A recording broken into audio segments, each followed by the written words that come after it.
Yo, 2000 Camry. I get to do a radiator and a flex pipe. Get some gravy today. I've done about a thousand of these. It's got an oil leak too. It's got other problems, but he just wants a radiator and a flex pipe done. Thing about these is these pipes are usually double walled on these Toyotas unless it's been replaced before. So you got to cut through two pipes on this. It's not just one. And then a lot of times too, when you go and put another flex pipe on it, you got to figure out how to weld the inner pipe or make sure it doesn't rattle around. Otherwise it can make a little noise. So yeah, I cut these and weld them. I'm going to cut through the first layer with one of these.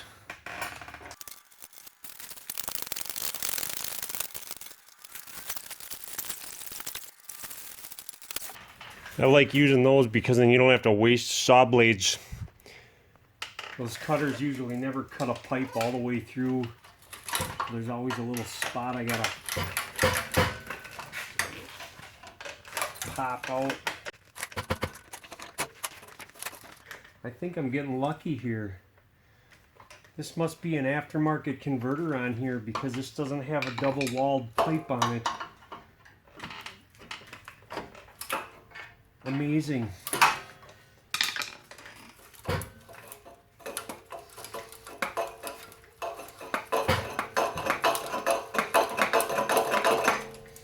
Now we just got to find a flex pipe at a parts store that goes over it or under it, and it's got to be a little bit longer. So I'll take this with me. I got a 2" by 6" pipe. And since this is aftermarket, it's kind of not right. Doesn't really want to fit. This pipe is bigger than this pipe. So I couldn't just find something that's going to fit for both ends. So instead I found something that doesn't fit for either one. I got an exhaust spreader here. I use this once in a while when I run into Goofy. Hopefully I can get this thing to fit so I don't have to butt weld it.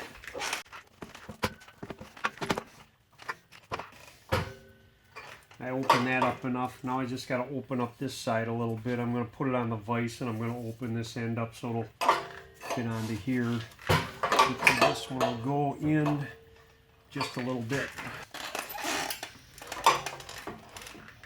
Yeah. Something's going to happen. 12 millimeters. One of them broke. That's just awesome.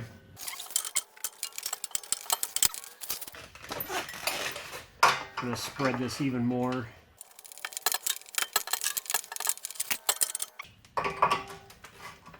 There, it goes in there just a little bit. I could actually cut this down a little bit. I just might do that. Cut a good inch off of this.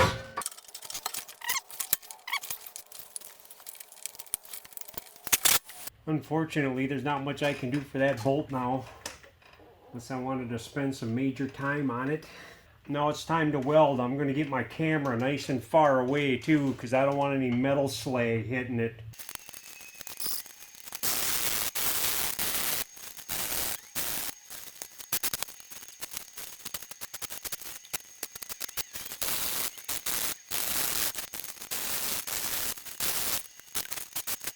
I think I need a better jacket.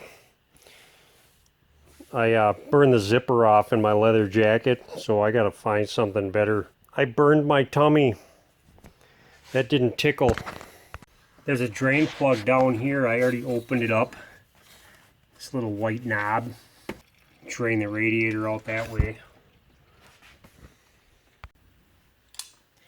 These are real quick and easy jobs, I think. Upper radiator hose, overflow pipe. I'm probably going to need this cap, so I'll save that. Going to want to unplug these fans. Just push in these tabs, pull them out, a couple 10 millimeters.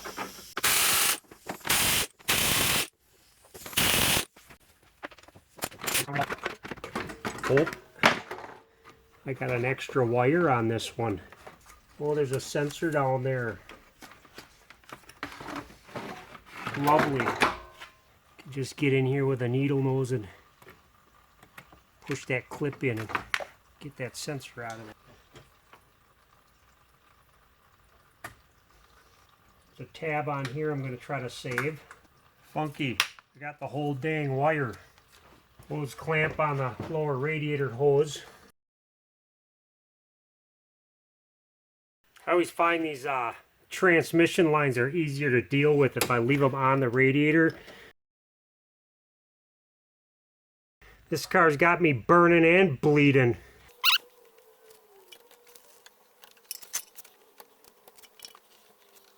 I got a couple 12 millimeters. This thing comes out like it's no big deal.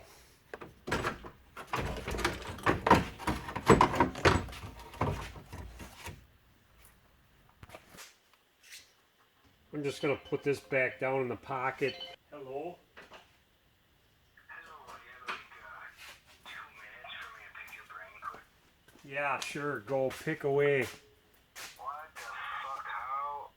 I am not able to get my fucking axle nut off. Really? No, I mean really fucking... Well, maybe you're a dumbass. You ever think of that? Yeah, that's why I'm calling you, so the knower of all can let me know if I can't fix dumbass. What do you got, an air tool or what? Oh, you're trying to take the nut off with an air hammer? Yeah, but I didn't have the right size. Oh, well, that's your problem, bud. Part of it, yeah, but it should fucking spin after heating up and fucking shit and the fucking, you know? You need a socket. Damn it. I'm gonna put some silicone paste on this O-ring. Hopefully it'll seal. Sure doesn't feel like it's doing anything. I don't like the way that feels, so I'm down with the PTFE and the thread tape.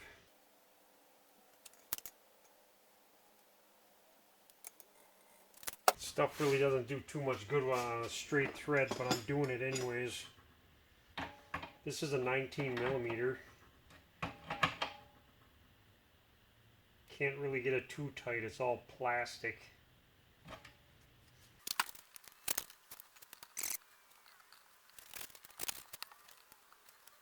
Something like that.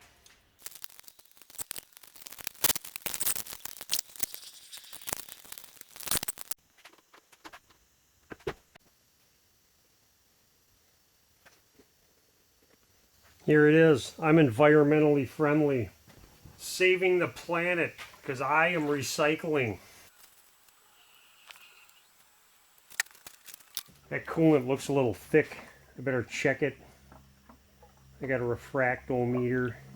Oh yeah, 65 below coolant. Somebody probably put pure coolant in here. I'm going to add some straight water to this. Well, I'm going to run this for a while and make sure the coolant mix isn't too thick. Should be pretty close now. In case you're wondering what a refractometer is, it reflects light. This is like the standard of the industry. This is more accurate than them little weight scale things. You open this lid, you put coolant on there, just so it squishes down like that, and you look through the hole. See, it says negative 42 degrees for ethylene glycol. Where that blue line is on the right, that's how I know it's concentrated right. 40 below is good. I checked the transmission fluid too. It went down about almost none, so I don't have to add any of that. And this system's good.